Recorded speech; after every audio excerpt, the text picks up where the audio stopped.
Hey y'all, it's Jordan. So, today I wanted to talk about minority groups and how there can be problems within minority groups, even though we're trying to, create a cohesive space and, a safe space for those minority groups.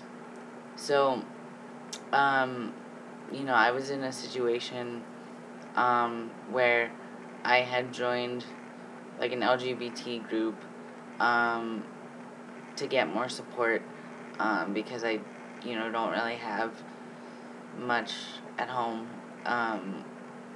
and so that was really good. And at first, I just kind of went there, um, you know, the first semester, um, to just hang out and get to know people. And I still felt really lonely. I went there to kind of make friends as well.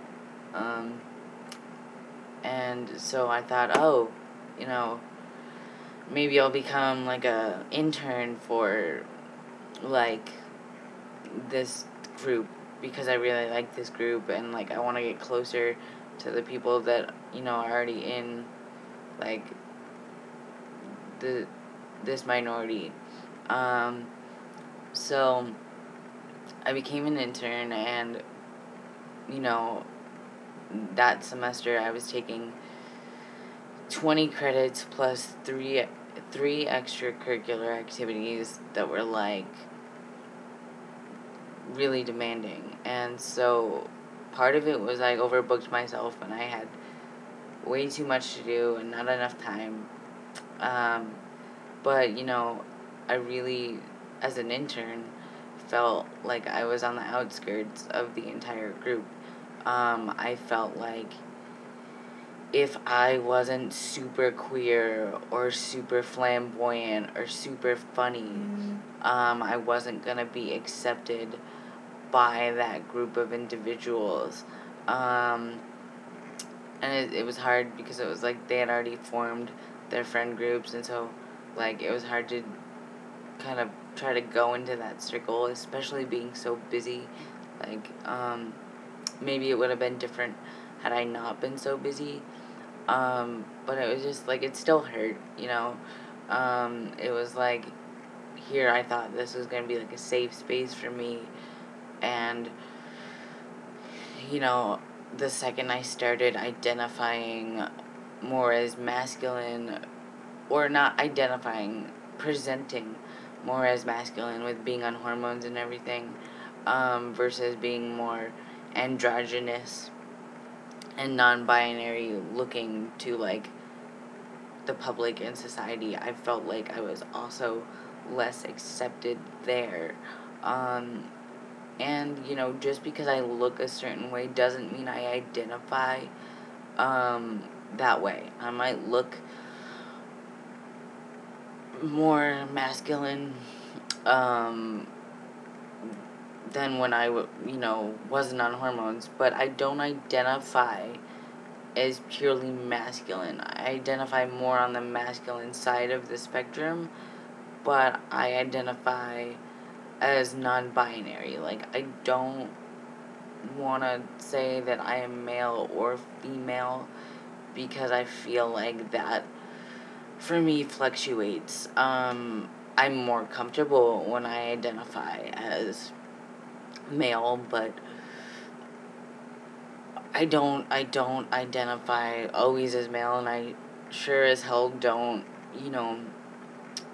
um, want to fall into,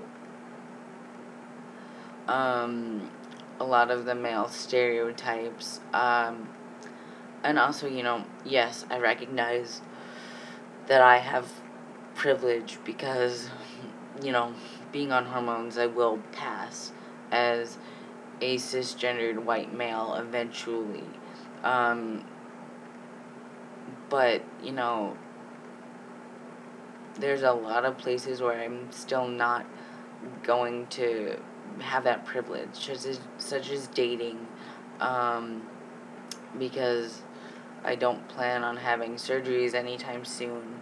and that makes dating a little bit harder for trans individuals and gender nonconforming individuals. And I also have a disability, and, presenting as male with a disability, society feels like the male who has a disability is weak, versus, when I was looked female and identified as female, when I had my disability and I could overcome things, everyone was like, that's a really strong woman. I look up to them. But now, as presenting as masculine, I kind of get the opposite treatment of, oh, this is a weak person. They can't live up to the, masculine responsibilities of, doing things around the house and being maybe the breadwinner and all this stuff. And although that doesn't matter to me, because I want to have equal responsibility with my partner, I don't want to fall into the stereotypes of, gender roles.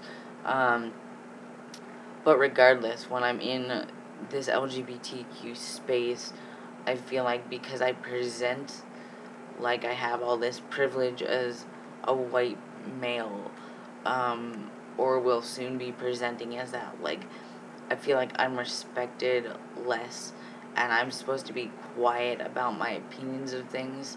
Yet when I was a woman, I was silenced because I was a woman, and, I don't want to still be forced to be silent because I'm seen as having all these privileges that I may or may not have. And so I really want to caution you guys, just because you're in a minority space, whether that be, an African American space, or a queer space, or a Jewish space, or, other, faith-based,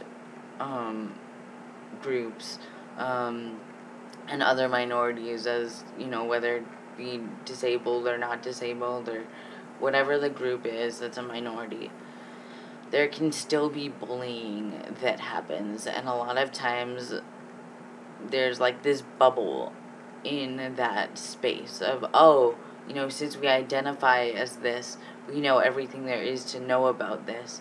And even if I take a class on it, or if I, hear someone's opinion, mine's not going to change very much, because I already know all there is to know. And honestly, you don't know everything there is to know. Even minorities, there's ways to grow, there's ways to be open-minded, and so bullying can still happen, and it does happen. And that's going to be something that's going to be always a work in progress for every minority group and every group in general. But I don't want people to think that it is impossible just because it's supposed to be a safe space that you're in. Bullying can happen anywhere. So, bring awareness to it if you see it. Let me know what you thought about this video. Sorry, it was a little bit disjointed.